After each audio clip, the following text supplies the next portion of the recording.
লয় নাই, ধ্বংস নাই, যেটা অনিবার্য সফলতায় পৌঁছা ছাড়া যার আর কোনো বিকল্প নাই। তাহলে এটার উপরে অনেক কিছু নির্ভর করে সেই আন্দোলনের সফলতা বা ব্যর্থতা। আমাদের এই দেশে যেসব রাজনৈতিক দল আছে, যেসব আদর্শ আছে, সেগুলো যদি আমরা একটা একটা করে আলোচনা করি, তাহলে আমরা দেখব তাদের আলটিমেট গোলটা হচ্ছে নগদ পাওয়ার হাতছানি। ইট ড্রিঙ্ক অ্যান্ড দিলে খাও দাও ফুর্তি করো, দুনিয়াটা মস্ত করো। তারা কার্যত এইসব আন্দোলনের মধ্য দিয়ে হেয়ার আফটার অর্থাৎ আখেরাতে পরবর্তী জীবনে কিছু পাবে এই ধরনের চিন্তা থেকে বেশিরভাগ রাজনৈতিক দিক, ট্র্যাডিশনাল যে রাজনৈতিক দলগুলো, গতানুগতিক যে রাজনৈতিক দলগুলো, কিংবা আমরা যেটাকে বলতে পারি দুনিয়াবি যে রাজনৈতিক দলগুলো, সেগুলোর চরিত্র হচ্ছে যে তারা এখানে নগদ কিছু পেতে চায়। তারা দলের নেতা হতে চায়, তারা বিভিন্ন পদ পদবি চায়, তারা এমপি হতে চায়, মন্ত্রী হতে চায়, উপজেলা চেয়ারম্যান হইতে চায়, চেয়ারম্যান হতে চায়, বিভিন্ন কমিটিতে যেতে চায়। উদ্দেশ্য হলো নাম ডাক সুনাম আর হলো কিছু একটা পাওয়া।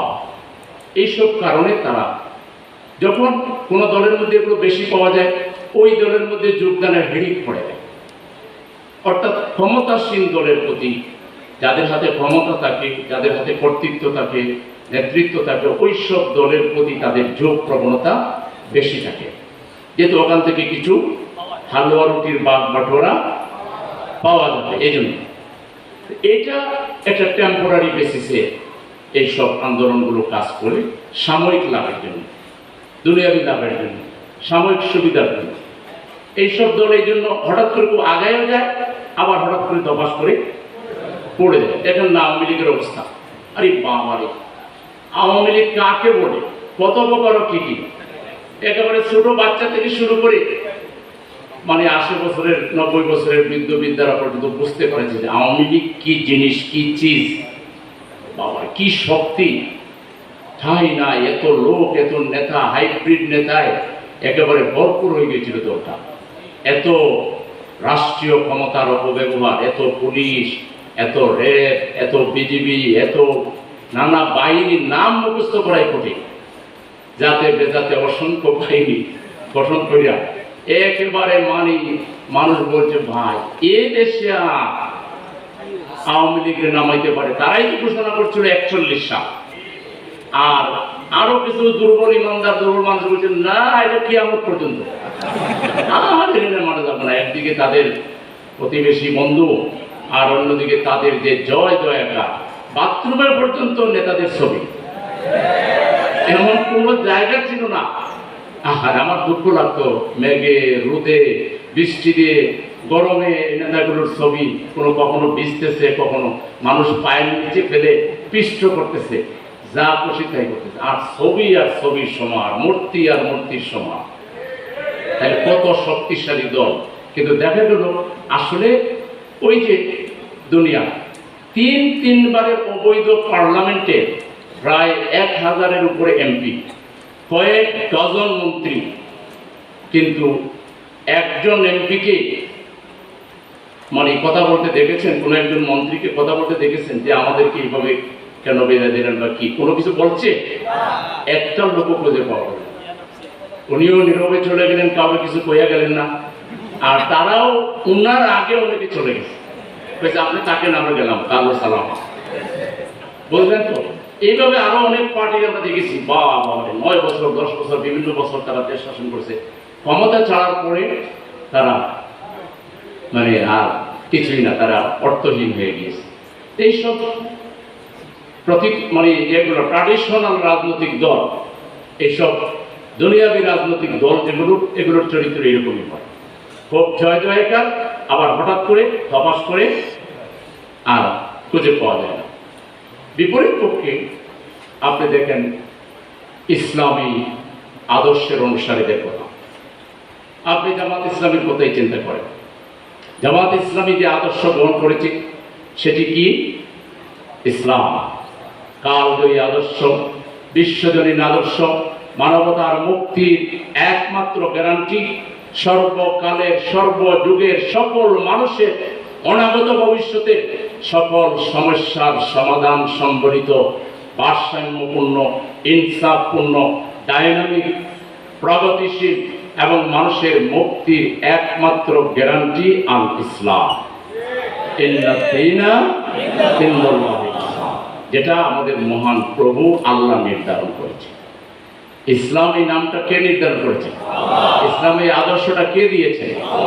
পৃথিবীর শুরু থেকে কিয়ামত পর্যন্ত আল্লাহর পক্ষ থেকে দেওয়া জীবন বিধান একটাই, সেটার নাম হচ্ছে আল ইসলাম।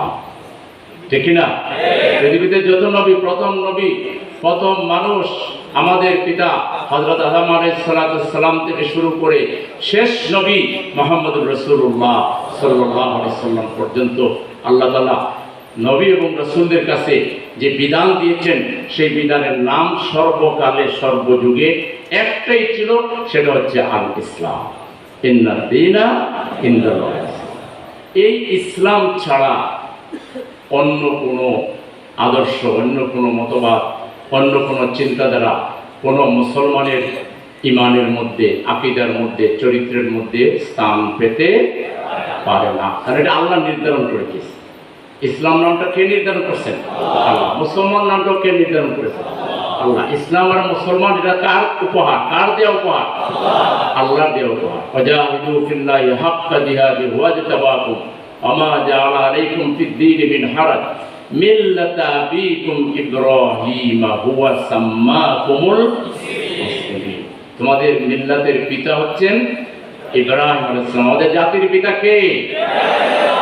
মিল্লাতা আবিকুম ইব্রাহিম হুয়া সাম্মাকুমুল মুসলিমিন। তিনি আল্লাহ তোমাদের নাম রেখেছেন মুসলমান। তাহলে ইসলাম আর মুসলমান এটা কি আমাদের তৈরি করা? মানুষের তৈরি করা? এটা যিনি আমাদের স্রষ্টা, যিনি আমাদের খালেক, যিনি আমাদের মালিক, যার কাছে চূড়ান্তভাবে আমরা ফিরে যাব। ইন্না ইলাইনা ইয়াবাহুম সুম্মা ইন্না আলাইনা হিসাবাহুম। যার কাছ থেকে আমরা এসেছি আর যার কাছে আবার আমরা ফিরে যাব, সেই মহান মাবুদের দেয়া জীবন বিধানের নাম হচ্ছে আল ইসলাম। ঠিক না? তাইলে এই ইসলাম এটা একটা শাশ্বত জীবন বিধান, এটা একটা কালজয়ী জীবন বিধান।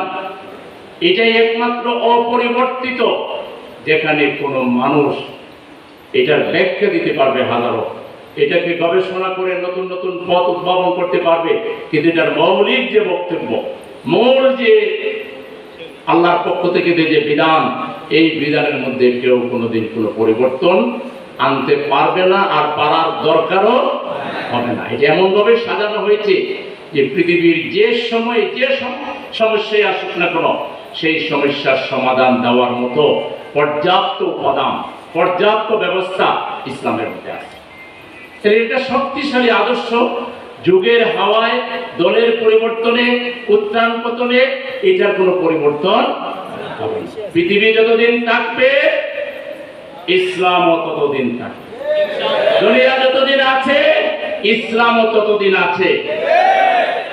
দুনিয়া যখন থাকবে না আর এই পৃথিবী যখন আমাদের পরিচালনায় থাকবে না, তখন আর এটা থাকবে না। কিন্তু যতদিন দুনিয়া আছে ততদিন কি আছে? ইসলাম আছে। কেউ চাইলেই এই ইসলামকে গলা টিপে হত্যা করা, ইসলামকে নির্মূল করা, ইসলামকে এখান থেকে দূর করে দেওয়া চেষ্টা করে নেই। বাংলাদেশে কত চেষ্টা করেছে। ইউরিদুনা লিইউতফিউ নূরাল্লাহি বিআফওয়াহিহিম আল্লাহু মুতিম্মু নূরিহি ওয়ালাউ কারিহাল কাফিরুন। ওরা চেয়েছিল মুখের ফুৎকার দিয়ে আল্লাহর নূরকে নিভিয়ে দিতে, কিন্তু আল্লাহ তার নূরকে প্রজ্বলিত করবে। সেই ছোটকাল থেকে কত স্লোগান শুনলাম, একটা দুইটা শিবির ধরো, সকাল বিকাল নাস্তা করো, হ্যাঁ, জামাত শিবির, রাজাকার। এই মুহূর্তে এখন দেখি বাংলা কে ছাড়লো?